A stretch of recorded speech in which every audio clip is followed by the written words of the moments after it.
जय हिंद साथियों, स्वागत है आप सभी का पीवी क्लासेज में।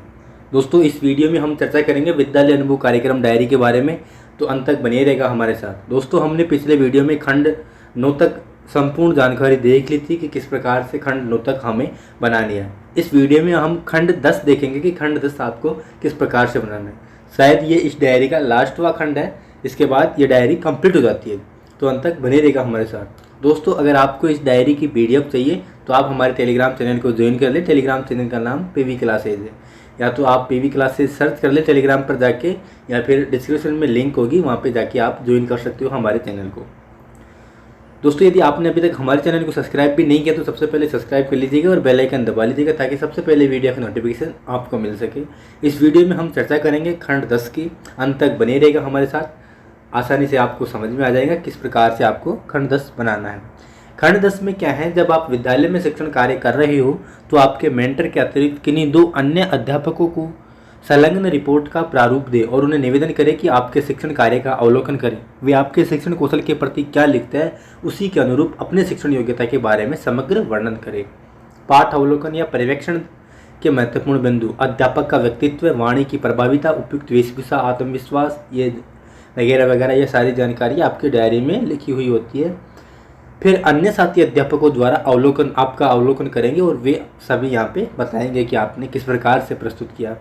अन्य साथी अध्यापकों द्वारा किए गए अवलोकन में हमें हमारी शिक्षण योग्यताओं का परिचय मिला। अध्यापक के पाठ्य का विवरण विद्यालय के अन्य सभी साथी अध्यापकों द्वारा अवलोकन में वाणी की प्रभाविता, अच्छी वेशभूषा एवं आत्मविश्वास को प्रबल बताया गया, जैसे विषय वस्तु का ज्ञान, पाठ योजना का निर्माण, सहायक सामग्री का चयन, विभिन्न शिक्षण कौशलों का अवलोकन किया गया, वह पाठ को समाप्त करने का तरीका प्रभावी था।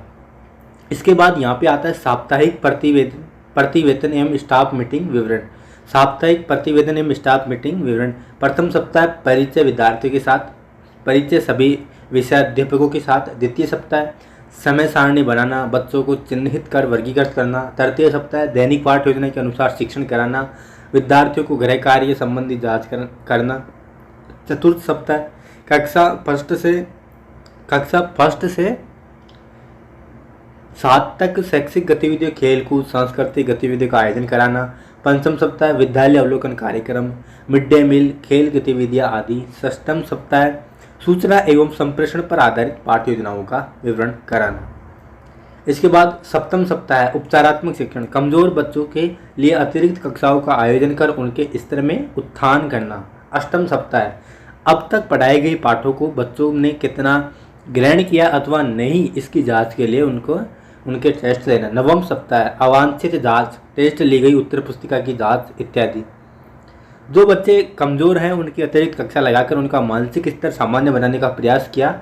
दसम सप्ताह विद्यालय की यौगिक पृष्ठभूमि व परिदृश्य का अवलोकन, विद्यालय का मापन एवं कक्षा उत्तम स्थिति में थे। विद्यालय का यहाँ पे क्या लिखा हुआ है, खेल कूद के लिए मैदान भी था। विद्यालय स्टाफ एवं कार्यक्रम के दौरान प्राप्त अनुभवों का विवरण। अब यहाँ पे आपको लिखना है विद्यालय स्टाफ और कार्यक्रम के दौरान आपको क्या क्या अनुभव मिले हैं, वो सारे यहाँ पे लिखें। जरूरी नहीं है कि दोस्तों आपको ये सब चीज़ें यहाँ से टिप के ही उतारना है एज जैसे कैसे, आप अपने मन से जो भी आपको अनुभव प्राप्त हुआ है वो अपने मन से लिख सकते हैं। यहाँ पे विद्यालय का नाम लिखना है सबसे पहले। और मुझे इंटर्नशिप कार्य करने का पूर्ण अवसर मिला। उस दौरान हमें एक आदर्श शिक्षक में पाए जाने वाले गुणों के बारे में पता चला और हमने उन्हें अर्जित किया। विद्यालय के प्राध्यापक व अध्यापकों से हमें प्रोत्साहन मिला। विद्यालय के प्रधानाध्यापक एक आदर्श व्यक्ति व अध्यापक हैं, हमें उनसे सीखने को मिला। किस प्रकार से सबसे मिलजुल कर रहा जाता है, कि किस प्रकार से सभी को अपने समान मानना इत्यादि। हमने देखा कि कैसे समस्त स्टाफ एकजुट होकर कार्य करता है। समय सारणी के द्वारा पता चला कि सभी के अपने अपने नियमित कालांशों का बंटवारा है।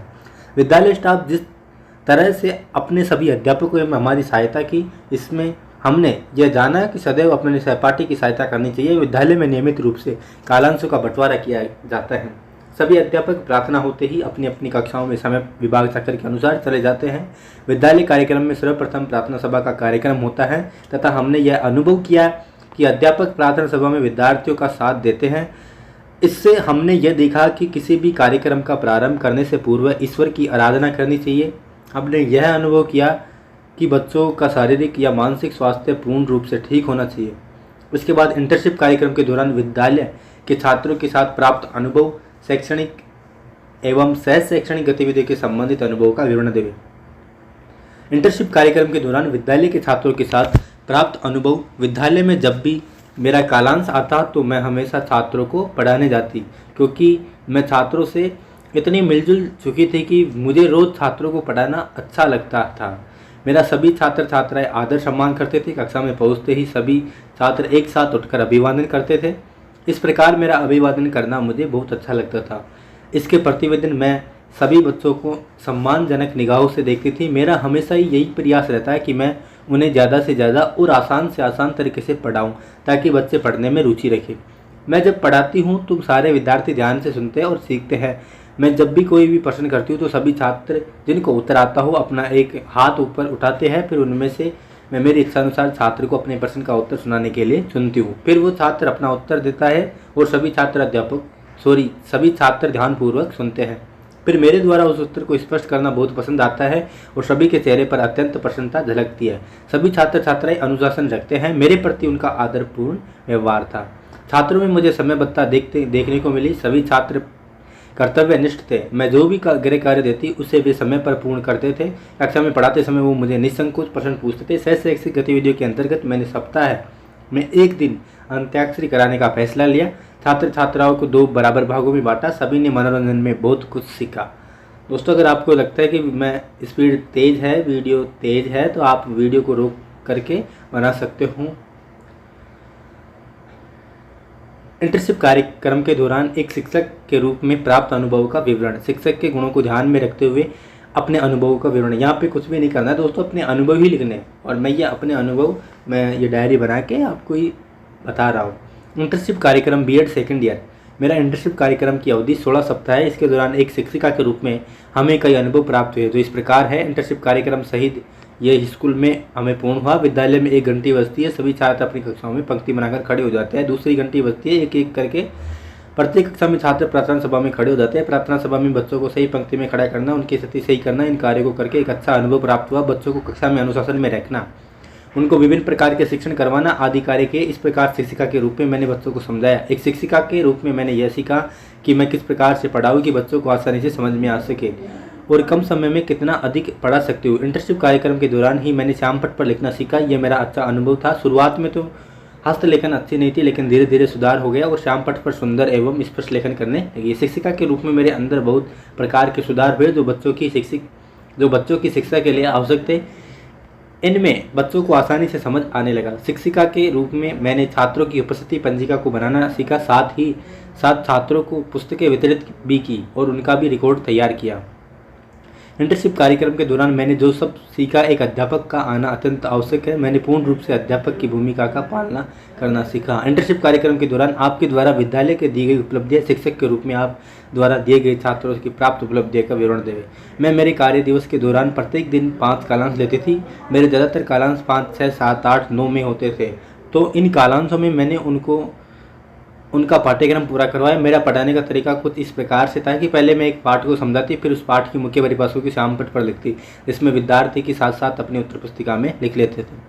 मैंने बच्चों को अनुशासन में रहना सिखाया और यह भी सिखाया कि कभी झूठ नहीं बोलना चाहिए। झूठ बोलने से उस व्यक्ति का चरित्र खराब हो जाता है। छात्र को भिन्न भिन्न खेलों से अवगत कराया। खेल कई प्रकार के होते हैं। कई शारीरिक प्रकार के खेलों में शरीर की क्रिया प्रतिक्रिया से अधिक कठिन परिश्रम से खेले जाते हैं। कई खेलों से मानसिक दृढ़ता होती है। इन खेलों की नियमितता से छात्रों में शारीरिक व मानसिक सुधार देखने को मिलता है।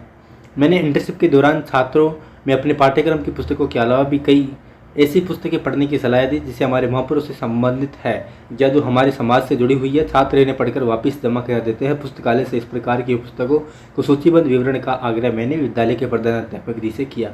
मैंने इंटर्नशिप के दौरान वो सभी कार्य किए जो एक अध्यापक को करने होते हैं। इस प्रकार विद्यालय के एक नया अतिरिक्त अध्यापक मिल गया। मैंने इंटर्नशिप के दौरान ऑफिस में काम में भी हाथ बटाया। हमेशा छात्रों की उपस्थिति दर्ज करने से संबंधित हो या फिर बुक वितरण से संबंधित आदि कार्य किया। इंटर्नशिप कार्यक्रम के दौरान आपके द्वारा अनुभव चुनौतियों का विवरण। इंटर्नशिप के दौरान मेरे द्वारा प्राप्त अनुभव चुनौतियों का विवरण। मेरा विद्यालय घर से 1 किलोमीटर दूर था। तो लगभग पैदल या आना जाना होता था। प्रथम दिन पढ़ाना मेरे लिए थोड़ा चुनौती भरा कार्य था। पहले दिन पढ़ाते समय मन ही मन में थोड़ी घबराहट हो रही थी और मन में विचार चल रहा था कि छात्र मेरे बारे में क्या सोचेंगे। बोलने व लिखने के कार्य में अपने शब्दों को शुद्धता बनाए रखना मेरे लिए बहुत ही बड़ी चुनौती थी। इंटर्नशिप कार्यक्रम के दौरान एक शिक्षिका के रूप में सभी प्रकार की कार्य प्रणाली की खानापूर्ति करना, क्योंकि मुझे इन कार्यों के बारे में पूर्ण रूप से पता नहीं था, मुझसे गलती ना हो जाए तो ये कार्य मेरे लिए चुनौतीपूर्ण थे। दूसरे दिन विद्यालय पहुंचते ही सभी अध्यापकों को मैंने नमस्कार किया। सभी विद्यार्थियों ने मुझे सुप्रभात कहा, जिनसे मेरा आत्मविश्वास बढ़ गया। प्रधानाध्यापक जी ने मुझे अपने कार्यालय में बुलाया तथा सभी विषयों और अध्यापकों के अनुसार मुझे एक पेज पर समयानुसार समय सारणी बनाने को कहा, जो मेरे लिए एक बहुत ही चुनौतीपूर्ण कार्य था। परंतु फिर एक अध्यापिका ने मुझे समय सारणी बनाना सिखाया और उनकी सहायता से मैंने अपना कार्य पूर्ण किया और एक नया अनुभव प्राप्त हुआ। मेरे सभी कक्षाओं में क्लास लगाया, मैंने सभी कक्षाओं में अध्ययन करवाया। मध्यकाल अवकाश के दौरान मुझे विद्यार्थियों के साथ क्रीड़ा मैदान में भेजा गया और उनको खेल सिखाने के बारे में कहा गया। मुझे ये कार्य अत्यंत चुनौतीपूर्ण लगा, परंतु फिर विद्यार्थियों की सहायता से छात्रों को अलग अलग समूहों में बांटा और उन्हें खो खो, कबड्डी जैसे खेलों का आयोजन करवाया। यह अवकाश समाप्त होते ही विद्यार्थी उसी फुर्ती के साथ कक्षाओं में चले गए और उन्हें पढ़ने के लिए तत्पर हो गए। स्कूल समय के आखिर कालांश में मुझे 6th क्लास में अत्यांक्षरी कराने के लिए कहा गया, जो मेरे लिए चुनौतीपूर्ण कार्य था। परंतु फिर मैंने अपनी सूझबूझ से एक तरफ लड़कियों और एक तरफ लड़कों की टीम बनाई तथा अंग्रेजी शब्द को उस पर अंत्याक्षरी पूर्ण करवाई। लड़कियों की टीम विजेता रही, जिसका स्वागत तालियों की गूंज से किया गया। यह कार्य मुझे एक नया अनुभव सिखाने वाला रहा था। इस ही दिनचर्या प्रत्येक दिन चलती रही। इनके अलावा छात्र उपस्थिति पंजिका तैयार करना, पुस्तकालय रिकॉर्ड, अनुदान पुस्तिका मूल्यांकन करना, रिपोर्ट कार्ड तैयार करना इत्यादि चुनौतीपूर्ण कार्य थे, जिन्हें धीरे धीरे शिक्षकों की सहायता से मैंने पूर्ण करना सीखा।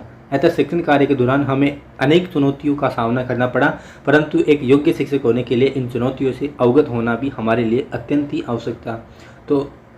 अतः इन चुनौतीपूर्ण कार्य को हमें बहुत ही कुछ सीखने को मिला। इंटर्नशिप के दौरान शिक्षण कार्य से जुड़े सभी अनुभवों को प्राप्त किया। इस प्रकार मैंने बीएड सेकेंड ईयर की 16 सप्ताह की इंटर्नशिप का कार्य पूर्ण किया, जो एक चुनौतीपूर्ण था, अच्छे अनुभवों के साथ पूर्ण किया। इस दौरान मुझे काफ़ी ज्ञान प्राप्त हुआ। मैंने अपना पूर्ण सहयोग दिया और अपनी जिम्मेदारी कार्य को पूरे दिल और दिमाग से निभाया। इंटर्नशिप कार्य पूर्ण किया और यहाँ पर आपके हस्ताक्षर हो जाते हैं, जब यहाँ पे आपकी मैम के हस्ताक्षर हो जाते हैं, जो भी आपकी मैम है या फिर टीचर है उनके हस्ताक्षर यहाँ पे हो जाते हैं। इस तरह से आपकी विद्यालय अनुभव कार्यक्रम की डायरी कंप्लीट होती है। दोस्तों हमने पूरे वीडियो बना दिए हैं इंटर्नशिप डायरी की किस प्रकार से इंटर्नशिप डायरी बनानी है। आप प्लेलिस्ट में जाकर देखना, वहाँ पे आपको सारे वीडियो मिल जाएंगे। और दोस्तों यदि आपने अभी तक हमारे चैनल को सब्सक्राइब भी नहीं किया तो प्लीज़ सब्सक्राइब कर लीजिएगा और बेल आइकन दबा लीजिएगा। और हमारे टेलीग्राम चैनल से आप जुड़ सकते हैं और आप हमें इंस्टाग्राम पर भी फॉलो कर सकते हैं, जिसकी लिंक डिस्क्रिप्शन में आपको मिल जाएगी। आशा करता हूँ कि आप सभी को बहुत अच्छे से ये डायरी समझ में आई होगी। इसी के साथ मिलते हैं अगले वीडियो में। धन्यवाद। जय हिंद, जय भारत।